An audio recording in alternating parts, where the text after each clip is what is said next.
Good afternoon, golf friends, and welcome to my webinar series, Tuesday Traces. As you know, the purpose of this webinar is to show you how the V1 pressure mat is used by some of our most advanced industry partners. We've been very selective and careful to only work with folks that we think are adding a lot of education to this particular technology and in partnership with V1. Welcome to all of you that registered and are joining us through the Zoom webinar. Welcome to everyone tuning in to the V1 Sports Facebook Live channel. The recording of all of our webinars will be available on the V1 Sports YouTube channel in a few days after Anna edits out all of my cuss words, if we say any cuss words tonight. We love answering questions throughout the evening, so please post them in that chat window. The team will keep an eye on the Facebook chat as well. And if after the fact you're watching a recording, you have any questions for me or my team, please feel free to email sales@v1sports.com. We'll do our best to get to all the questions and answer them as best we can. Over in the States, we are preparing for Thanksgiving on Thursday and then Black Friday on Friday. So just a few moments I would like to take to thank everyone for the support for what I do every Tuesday. This is my 13th Tuesday Trace. I'm very thankful for my team, all of my hosts, and all the folks that have watched me be silly and make a total fool of myself. But we learn a ton about this really cool technology every week, and I really believe in it. Secondly, we have some really killer Black Friday specials. Go check out the social media channels. They're posted there. Tell Haley that you're looking for the homegirl discounts that I said that I sent you. And she'll reply back with the discount or the Black Friday specials that you're interested in. V1 Sports is a 25-year-old company. We are the leader in delivering video analysis and instruction solutions to golfers and golf instructors around the world. We have the largest tour model database and the largest drill database of any video analysis software. We have a relationship with PGA. Even during COVID, we got new swings, so check them out. Our development team is leading the industry with software integrations, including the BodiTrak, Foresight, and lots of others on the way. They are working very hard with some fun new announcements to come before the PGA show would have been happening. Also, our new V1 Game app has become the top scorecard and golf statistics app on the market. Go check it out. It's really spectacular. There's an entire YouTube section just on the Game and Coach app. If you don't know, I am Mandy Von See. I'm a regional sales manager for V1 Sports. I'm based in Charleston, South Carolina, where it is still very warm and sunny, unlike our corporate headquarters up in Michigan, where it is very white and snowy. I love my job and my team, and I love putting this particular technology into the hands of golf instructors. Like I said, this is my 13th Tuesday Trace, and this is the very first time I've welcomed back a round 2 guest. Alex, thank you so much for being my first round 2 guest. Definitely worth it. We definitely learned so much during your first trace that I had to have you back. Thank you for joining me. Yeah, no, appreciate that. Yeah, how's it going? Awesome. Excellent. It's going awesome. I got to say, I've always talked about how I'm a beginner golfer, and I'm learning with the audience about the pressure mat. And of all of the 13 Tuesday Traces, I've done them with Terry that developed it. I've done them with Jake Thurm. I've done them with tons of instructors. Some of the stuff Terry says is over my head, but what you taught us and what we saw during your trace was definitely one of the most memorable. I've talked to multiple people about it. I bring it up in almost all of my other Tuesday Traces that I've hosted. Tell us how you're doing with your teaching and how you're using the mat, because you were a beginner when we first spoke. Yeah, I mean, this is lockdown take 2 over in England at the moment. I got the mat first lockdown and started working with it, but I was always kind of as I said in the last Tuesday Trace, I was always interested in ground force and ground force reactions, and how that influences golf and what it can do for you to get you better. And more so recently, I've been exploring distance, so we'll go over that a little bit, because I'm sure everyone wants a little bit more distance. So we'll touch on that and how you can use the ground better to do that. And we're just in lockdown at the moment, so I'm just actually up in the shop doing a few bits. I'm starting to venture out, doing a lot of online stuff. A couple guys in California, New York, places like that. So I'm starting to venture worldwide with it now, which is nice. And yeah, welcome you all to come and try it, come and have a go. Always welcome. And we're back out of lockdown next week, so lesson tea's open. So I'm going to give the guys a little bit of info about you if someone's tuning in, because you are available to give lessons from anywhere in the world. And you have quite a student list, because I know you have multiple tour players that you work with. But Alex started playing golf at Enmore Park Golf Club when he was 10 years old and has been a member for 18 years. He was the captain of the team at his college, and they won the National Minority College Golf Championship twice. He has been fortunate to have worked and practiced with some of the best coaches and players worldwide, and this experience helped Alex derive his own swing preferences of continued learning, collaboration, and a great work ethic, being key to higher performance levels. You heard him talking about that a little bit. Even during COVID, he's still working away. Alex works with two tour players, Leon Fricker and David Dixon. Alex, how are the guys doing? I think I saw that Leon's traveling, yeah? Yeah, no, Leon's actually home at the moment. He's doing well though. He done well in Euro Pro Q School, made it through final stage and got his Euro Pro card, so he's got a full card for next year. He done really well actually, because he shot 2 over first round and then come back in 7 under, 6 under, something like that, to bogey free to get through and get final stage. Dave's actually in South Africa at the moment. He played European Tour last week. Unfortunately, missed the cut by 1, but he played really well second round and starting to find something. But it's looking like he's going to get in. He's not in this week. He's probably going to get in next week's event. So he'll be on the European Tour next week. Hopefully, he can put some good scores together down with the animals down there in South Africa. That's awesome. That's so cool. Yeah. You've got 2 really successful players. I want to in a little bit, I want to hear about, we're going to talk about, once we learn about what's going on with the mat, then how do we translate that into distance? And both those guys are probably giving good examples of that. So we'll get into that in a minute. So, we'll hear an update about the 2 tour players.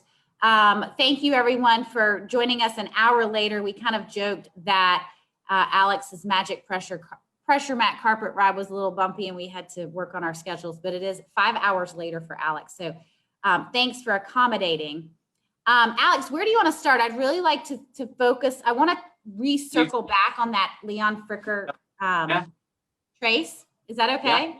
Yeah. All right. So everyone that's watching, we did Anna's going to pull up the Leon Fricker pressure trace, but I learned a lot from looking at this one. And I just want to circle back. If you haven't seen it, Leon Fricker's a tour player. He's 6'5".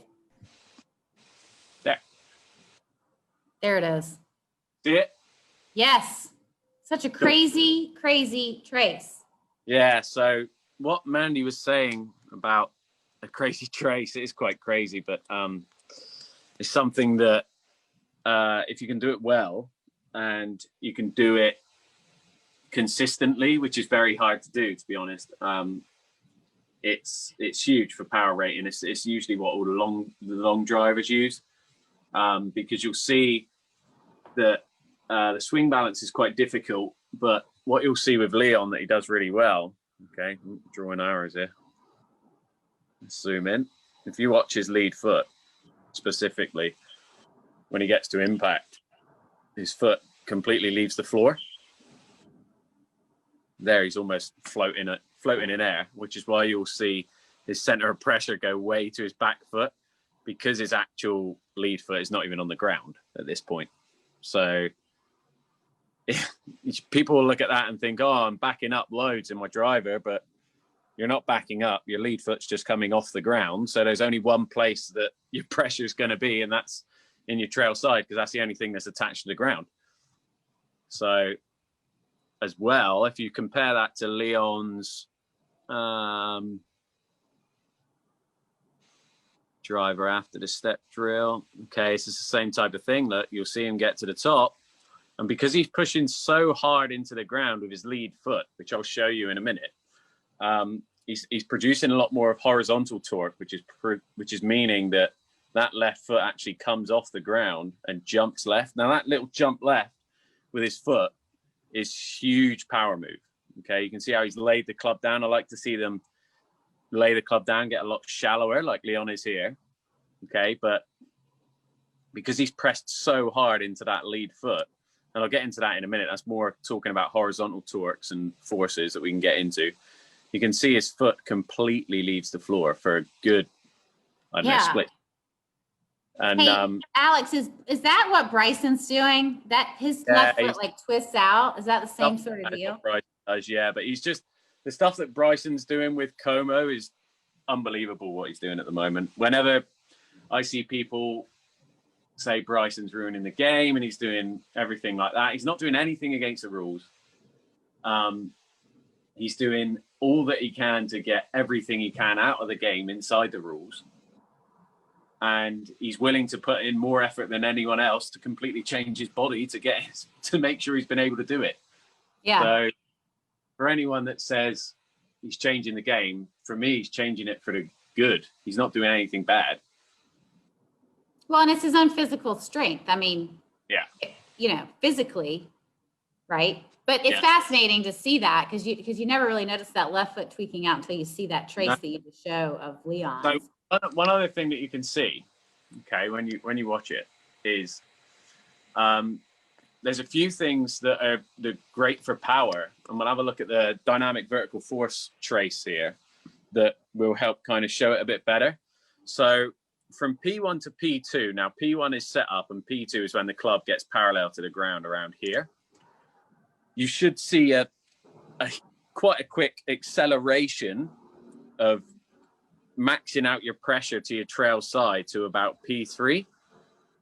Okay, and now what that does then is from here you'll start to recenter, and then when you start to recenter, you'll start to really accelerate to the lead side. So let's just jump over again, to the center of pressure, back to the center of pressure trace.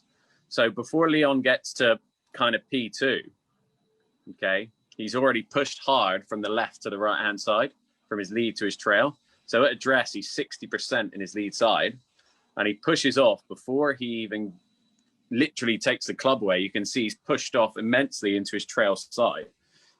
He's pushed up to 75% in his trail side, and then to P2, he's already at 85. Okay. Yeah. Now that, in terms of a powerful move, is great, because what you're doing is it's almost like and I use the analogy a lot, like you're starting a lawnmower, like you're pulling a choke on a lawnmower. So I'll show you guys in a minute what I mean, but you're almost yanking the choke up, and you're trying to get that force and that torque using at the ground. And you can see then as he gets to kind of P3, which is lead arm parallel to P4, everything starts to recenter. Okay, and before he even completes his backswing, Leon is already accelerating to his lead side. So you'll find that by the time, the main one really is that by the time you get to P5, which is when your lead arm is parallel here, you've maxed out how much you can push into the ground on your lead side. So Leon now is 96% in his lead side. He maybe even gets more than that if I let it just, 99, there's 99 right there. Yeah, so he gets 99% in his trail side, which before lead arm parallel then, because he's exerting such a force into the ground, you know, once you push in one direction, it's going to push you in the other direction. Yep. So you're not going to continue to move there. So now he's pushed so hard into his lead side. That's why, and an element of why, paired with his horizontal torques, why that foot leaves the ground, because he's pushed so hard, there's nowhere for it to go. It's not just going to keep continuously moving into the ground. Right. It's going to come back to him at some stage. So Alex, this is a move that kids do, right? Kids that are really good golfers that are trying to get really big power. They're come off the ground. And I've heard a lot of instructors say, okay, we're going to let that happen. We're going to let that go for when they're really little, but then we're going to fix it, right? Yeah. When do you fix it, and when do you let Leon keep it? Like when is that okay? I'm not sure that it's necessarily something that I'd be like, okay, we need to fix this. Because everybody's anatomically made up differently. Right.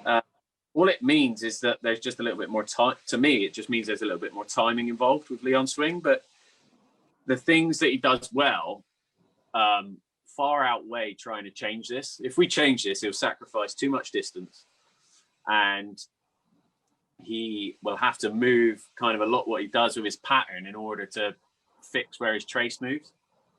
Right. And I'm not sure that I definitely wouldn't teach it. It's not something I'd go, we need to get you into a Z trace. Okay. Right. But it's something that I'm not against, because it's good, you know, for a long drive. And a huge gain and a huge positive to Leon's game is his driving, and his driving is superb. So, I mean, there's no reason why I'd want to change it. It's just a case of honing it in and making sure that we do it in the right way. Right. So this is the extreme, right? This is the most powerful 6.5, what we're striving for. And I love that we're seeing 90, 91, 99% pressure, you know, before, right before he's coming down. What can the normal golfer take from this? What am I emulating from that swing? A good thing that you could do is max out pressure at P5, which is like you've seen with Leon, where he was like kind of 99 just before lead side there. Okay. You can see pushed so hard into the ground with his lead side that's going to produce so much horizontal torque, because he's pushing heavy in this direction, okay, with his lead foot. As he pushes in that direction, the reason why his foot jumps the other way is because he's pushed so hard this way, everything's going to push him back that way. And that's what makes you rotate. The thing that people think, I'll hop on the screen here. The thing that makes people try and think that what produces, you need to get more rotary in order to actually hit it longer. But you don't need to rotate your hips quicker. You need to actually push heavier into that lead foot like Leon was. You've seen Leon was at about 99% or whatever it was in that lead foot. Because he's pushed so hard that way, the ground now is just going to push him back this way. That's how you create a lot more rotational and horizontal plane torque, is what it's called. But that's how you create a lot more rotational. You don't just stand there and think, okay, well, I'm here, I'm just going to spin my hips out more, because you're doing it without using the ground. Whereas if you get there, and as you get down to lead side, you get there and you push heavy into that lead foot, into that lead toe. From there, the only place that my body's going to go, it's not going to stay there and keep kind of digging down into the ground. Right. Right. I'm going to get heavy into that lead side. I'm going to push hard into that lead foot, and it's going to just press me back. It's just going to hop me out of the way. So, I mean, so I have a challenging question from you for right there, and it's a little controversial. I'm going to ask it because all these people know that they're my friends. But last week I had Tom Segudo on our traces, and he is a stack and tilt guy.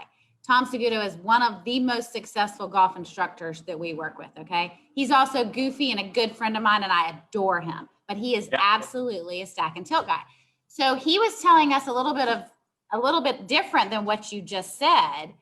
And, you know, his drill was tailbone to the target. So he was trying to talk about his tailbone rotating versus so much pressure against the ground. Can you talk to that? And, you know, I know a lot of people have things to say about stack and tilt. I like what stack and tilt does. So I'm not against any of it, because I like everything that they talk about when they talk about tilts and bends and rotation. It's really good. And things like getting your tailbone to the target is fine. Got no problem with it. But the tendency I find with my players is, the reason why I feel that stack and tilt needs to go tailbone to the target is because stack and tilts basically get left, stay left, hang left, and be left, okay? So if you're trying to say tailbone to the target, you're already in the ground enough to not need to push down into it, okay? So when you got someone that's actually unweighting the lead foot, which is what I like to see, I like to almost see that lead heel come off the ground, but I like to see very little kind of pressure down into that side.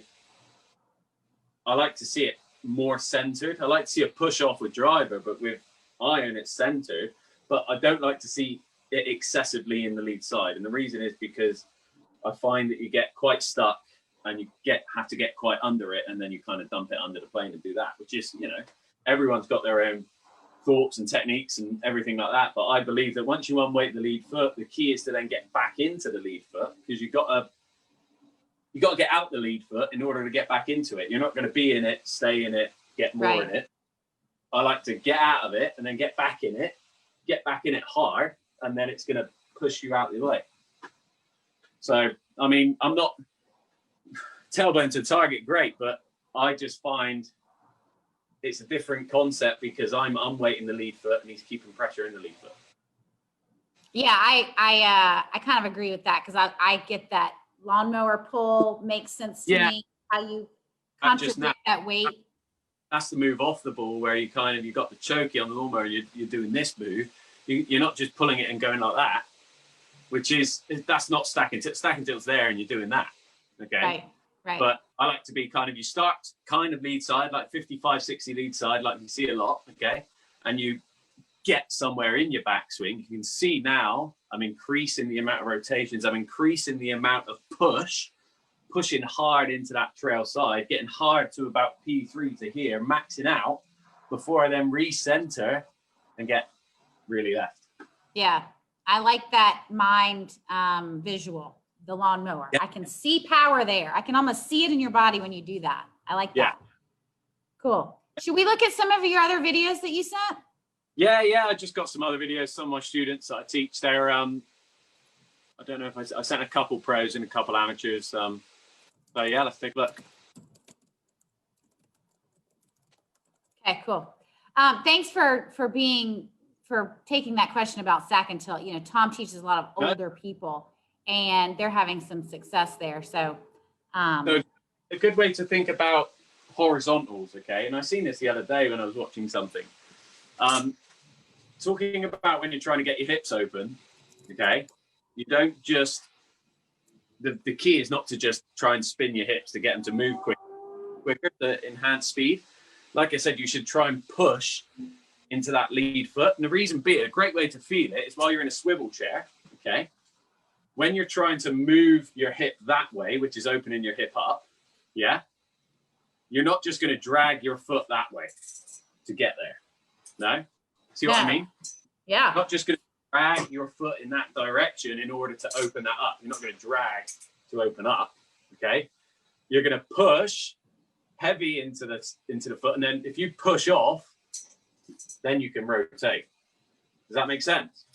Yeah. So Larry Hill saying, do the hips move laterally before the push down or both at the same time? They move laterally. In the downswing, do they move before the rotation in the downswing, does he mean? Do the hips move laterally before the push down or do they both move at the same time? You move laterally almost just before your hips start to go, and then your hips will go with it. But there is always a lateral shift.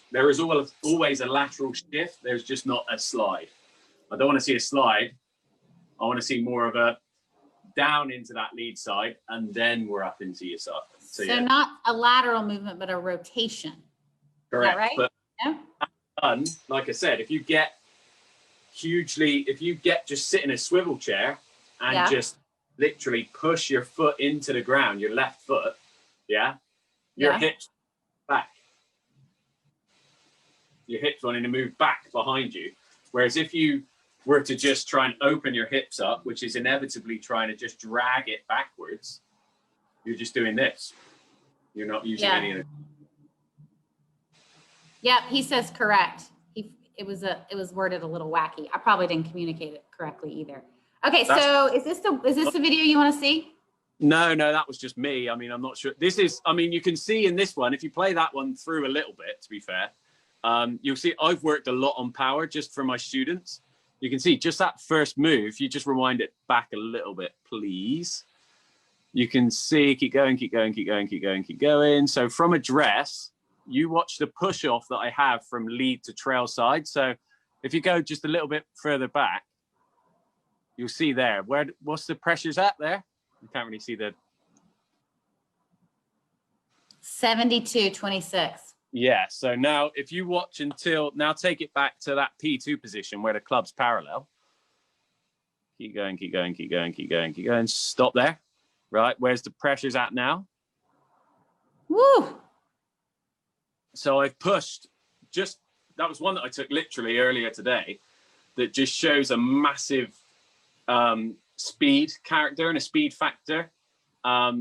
Because I'm pushing so hard off that left-hand side, which is, again, that lawnmower, I've absolutely maxed out the amounts I've pushed into the ground on my trail side.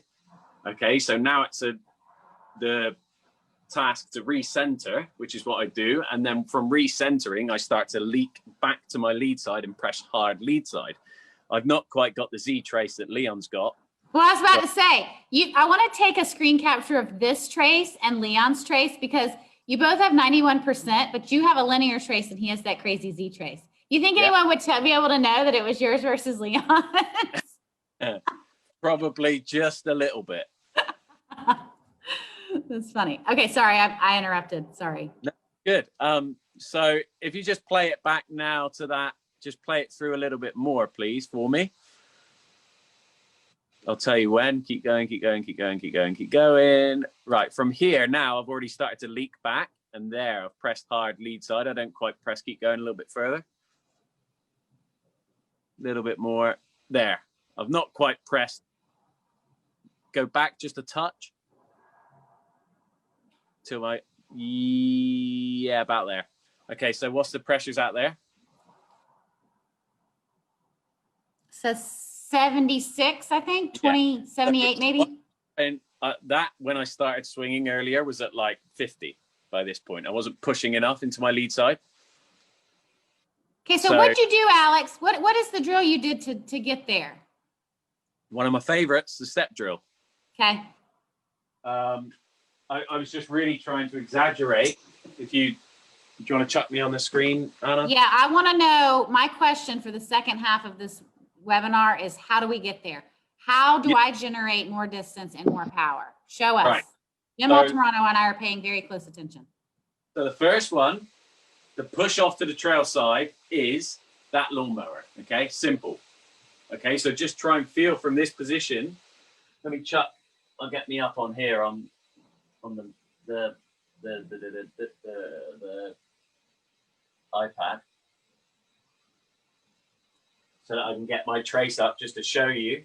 Because this is what's really cool about the mat, is that I'm able to literally, I'll sit the mat in front of me while I'm practicing, or while I've got my students in front of me, so it just shows actual real time.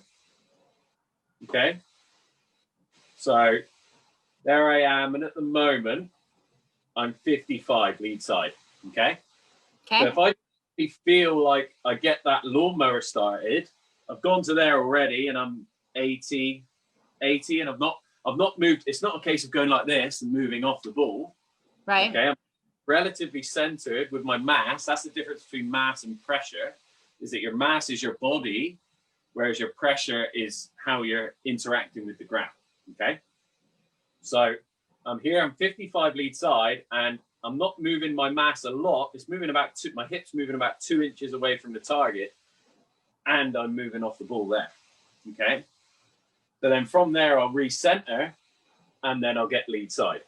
See, then I press down really heavy lead side. I got like 100 on the thing then for lead side. So to get that, easiest drill, the best drill, okay, that you'll find and that you'll do is the step drill. So you'll set up as normal, okay?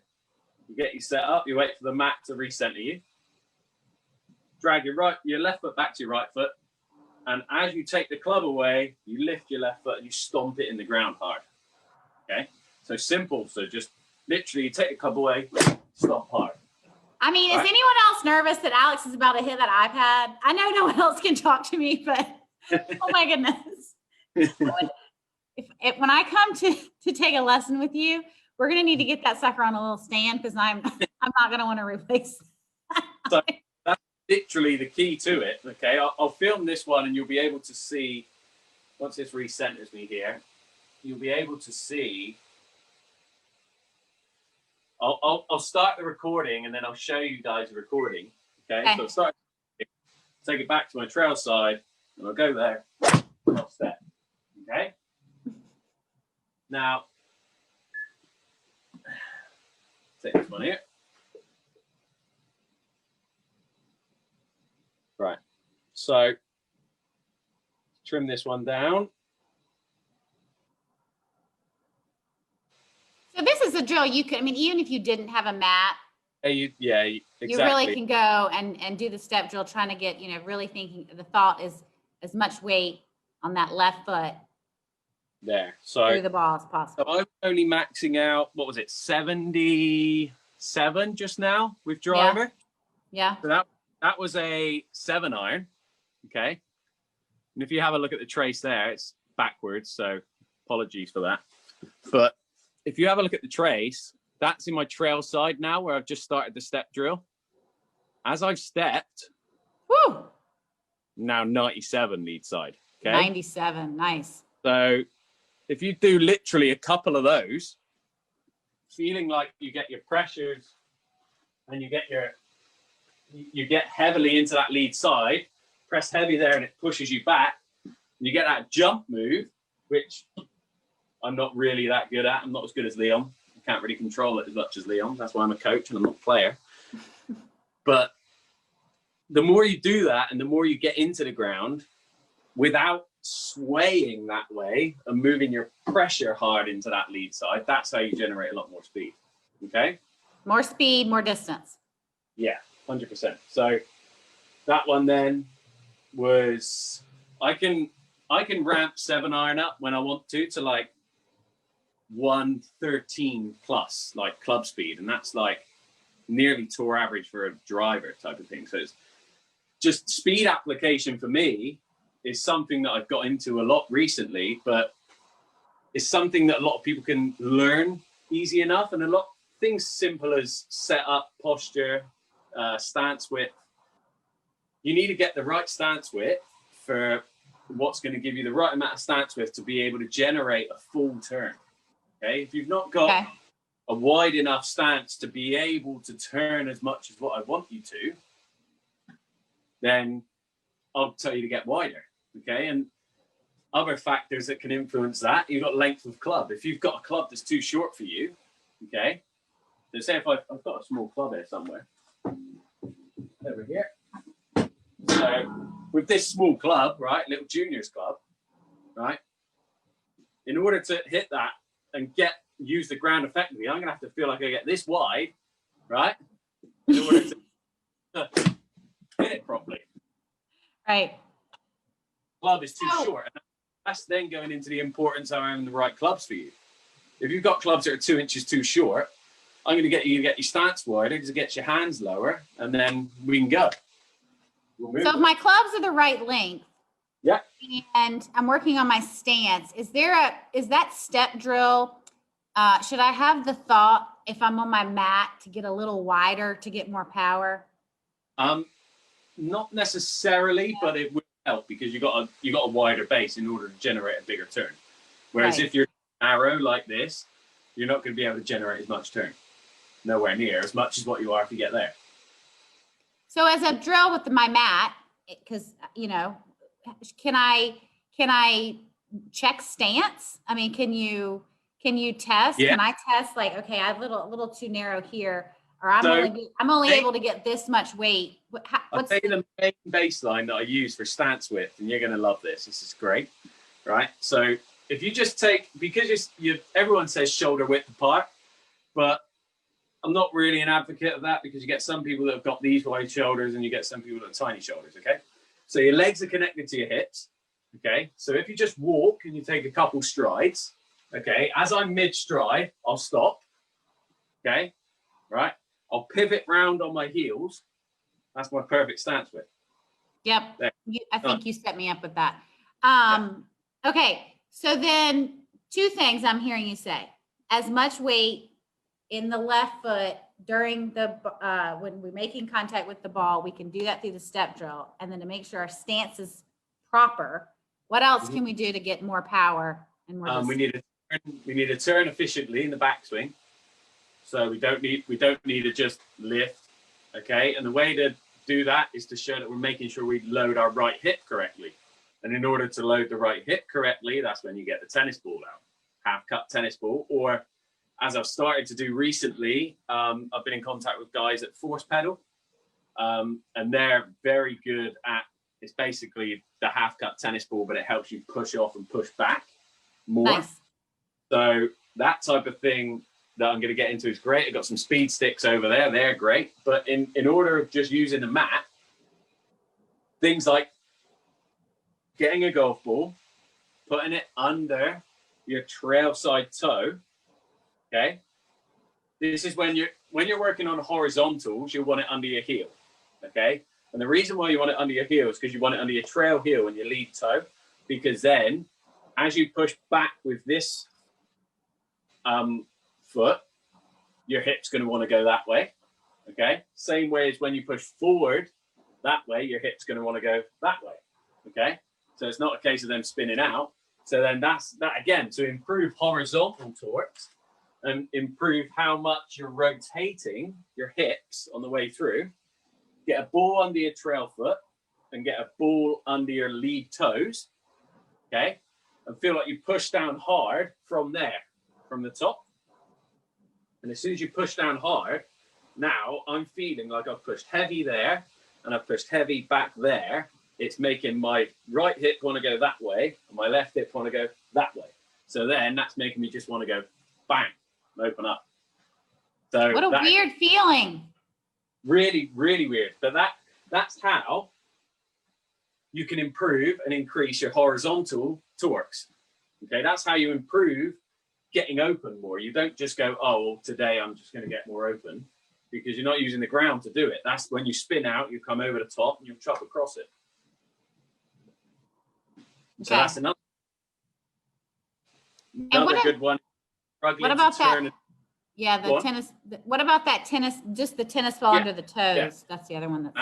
So another one is if you're struggling to turn enough and you're not loading your trail hip. You can see here how my pressures are in my toes.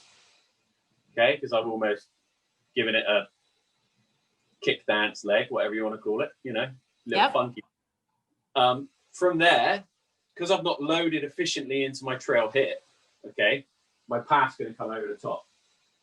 When my path comes over the top because my weight's in my toes, I'll stand up at my posture, I'll early extend, I'll right bend to shallow it, and I'll flip it, okay? All sorts of crazy bad things happen, right? Yeah, none of that. So forgetting that, then you do the opposite. If you're not working on horizontals, you put it under your trail toe, okay? So you put it under your trail big toe, and you'll feel like when you get to the top, there's no pressure on that ball at all. You can see I've almost like lifted my foot off the ground because I've really tried to exaggerate how much hip depth I've got.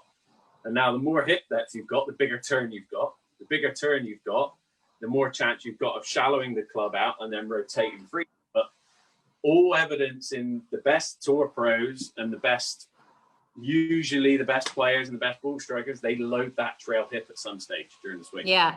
It reminds me when I look at Leon's trace, his right foot almost rolls from the outside edge to the inside edge. It's almost like his toes don't even touch the ground. Someone said that to me once. I can't remember if it was you or Terry, and I was getting ready for a trace and we were messing around on the mat. And the thought was to roll from the outside of the, am I saying something I shouldn't say out loud on a webinar? It was almost like to roll from the outside of the leg to the inside of that foot and no weight on the toe. And it was like, it like clicked with me. Does that make sense? Am I seeing the right thing in Leon's trace? Yeah, no, that type of thing, everything that you see, right, is individual and unique to every single person. Okay, so what you're seeing is very good and what you're seeing is right. And a lot of that banking of the right foot, and you'll see Terry talks a lot about the banking of the right foot. He loves it. So that type of thing is helping him roll onto his right, roll more, getting his down the line with the target. So a good drill for that, get just a wedge, a foot wedge or a door wedge, stick it on your right foot. Okay, stick it there on your right foot, helping you then plant and use the ground effectively again. Yep. And then another thing that we brought up, or someone said, one of the other traces was, do you ever have your players take their shoes off? Yeah, a lot. Leon is huge for it. He'll hit in some, he sometimes doesn't take his shoes off, but he hits in these, he just as well be wearing his feet. They're shoes that are just like feet. Right. And so just hitting in them are great. And they're really good for actually generating balance, because he actually learns then how to grip the ground. If he grips the ground with his feet, or he grips the ground with those shoes, he's going to be unreal when you get some shoes on him. Yeah, right. And, okay, so as much weight in the left. What?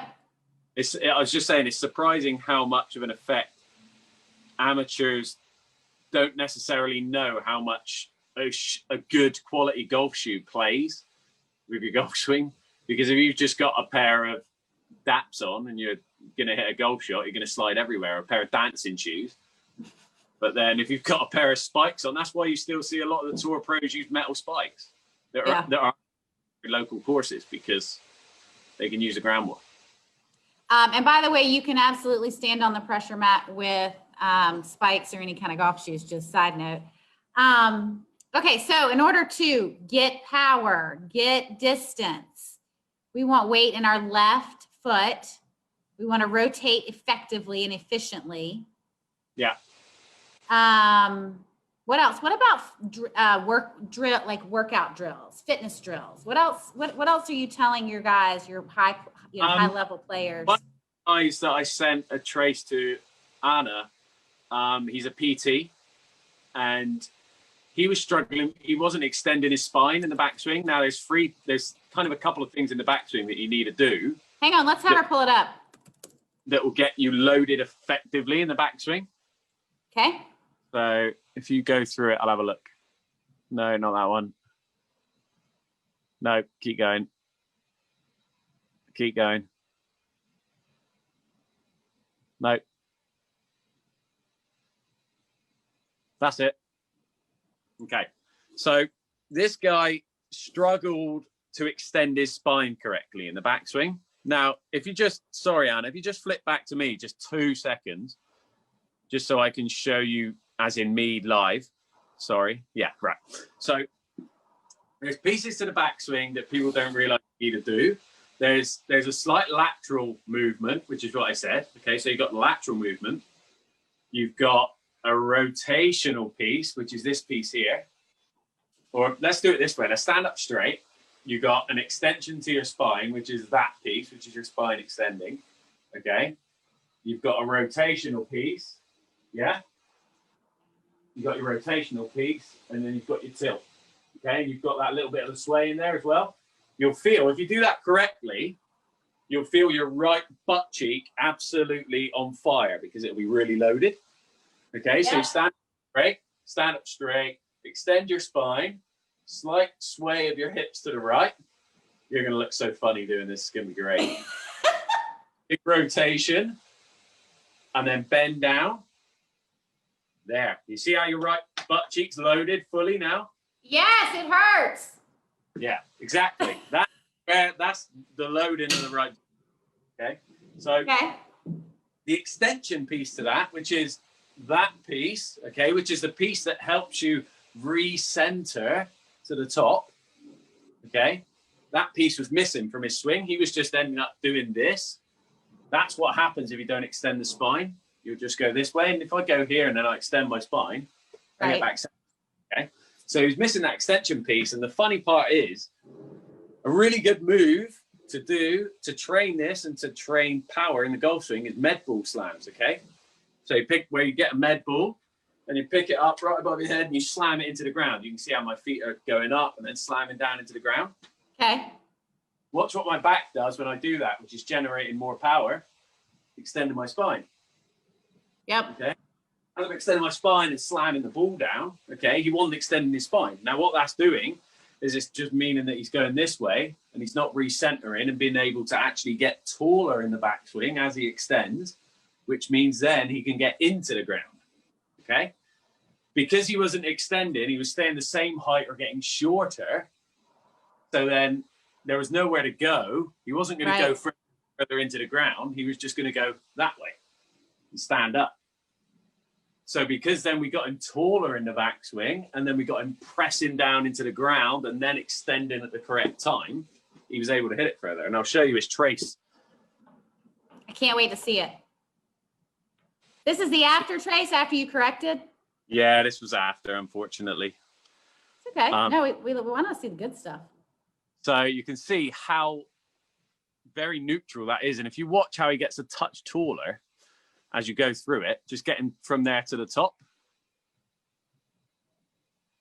This is actually before, to be honest. You see how he got a little bit shorter? Yep. That was before, but we tidied his trace up before we got him extending correctly. Okay, now that trace is stuff that you can buy. Costs a lot of money. Costs a lot of money, but you can buy it. And you know, making sure that he moved this way meant that he was able to actually deliver a good club face. Yeah, the ball looks like it went totally straight. It looks like he made great contact with the ball. And he's got 95% of his weight there now. Yeah. This guy plays off, I think he plays off scratch now. Woo. Something like that. Yeah. So he's a good golfer. What does he think about his work on the mat? He loves it because people like PTs love it because, you know, they're big into how you're using the ground, how you're using it effectively. I mean, you're not going to do a med ball slam and just not use the ground and push up. You're not going to do a vertical jump and not squat down into the ground before you jump and explode up. So just getting him on that mat and being able to show him how he could move differently. Okay, he was quite toe biased, which was sacrificing him a little bit distance. But in terms of when you look at a trace to change it, he would get quite steep. And when you get steep, you tend to back up. And when he was backing up, then he was losing posture. So he was kind of lifting it up to the top. Mm-hmm. Okay. Yeah. Getting steep in the downswing. When you get steep, the tendency of a lot of players when you get steep, unless you want to just continue rotating and hit big pulls, okay, they get there, they'll come out of their posture. And as soon as I've stood up then, look at what happens to the pitch of the shaft. Instead of it being very vertical, all I'm doing is standing up. I'm not moving where my hands are. I'm not changing anything. Yep. I'm standing. What does that do? It shallows the club. Now, a lot of people look at that and they think, oh, I'm early extending. I got to stop early extending. No, you need to fix the pitch of your shaft. Instead of it pitching so steep, you need to pitch the shaft a lot shallower, and then you don't need to early extend. Then your body will react, okay? Right. A lot of faults that people think they've got, like a flip, they're like, oh, I flip it at impact, I need to stop flipping it. That's a reaction to what they're doing wrong. They flip it because 9 times out of 10, they're way into out. They're way from the inside, and the club path is going way out. So to get it to come slightly back on target, they're like, oh, I'll go that way. And I mean, that's testament to everyone that does stuff like that. They don't see it as that. They see it as a fault. When somebody comes to me and they're flipping it, I'm like, that's good. I'm like, it's not good for what we want to build long term, but that's your good move you're doing in order to hit good golf shots. If you didn't do that move, you'd hit it off the planet. So people that realize, they're like, oh, I hate my flip. I'm like, I don't, because it makes you hit decent shots. So just leave it. I'm like, we'll fix that later. It'll start to fix itself once you actually pitch the shaft correctly, enhance your rotation, then you don't have to flip it. Yeah, sounds like balance, setup, rotating properly, getting off your toes, more weight in the left, all things that have been said over just are so much clearer after you explain them to us, Alex. Cool. I feel so much better. And also, I love that you gave us some fitness drills for power. I love that. The med ball that you're saying.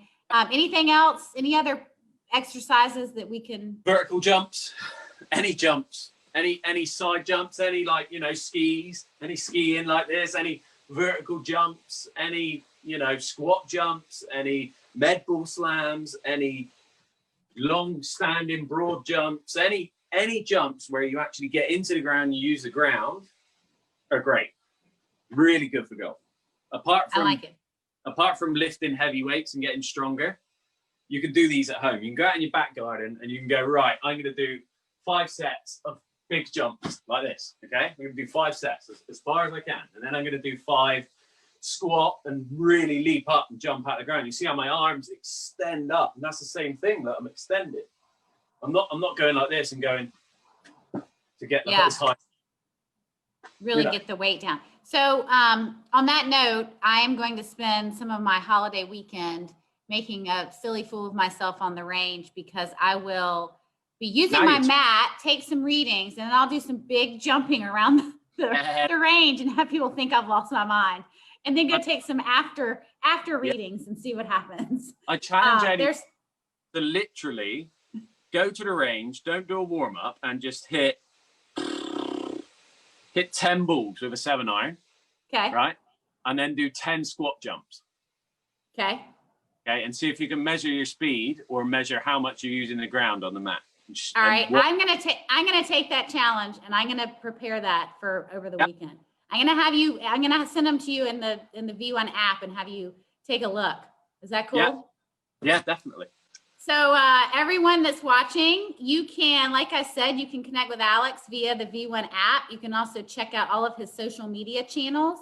Thank you so much for sharing with us some things to make more distance, more power in our golf swing using the V1 pressure mat. That was awesome. I really love learning from you, and I really appreciate how clear and easy it is to understand what you're telling us. So thank you for the great swing thoughts today, Alex. No problem. But I know it's late there, so we will see you soon.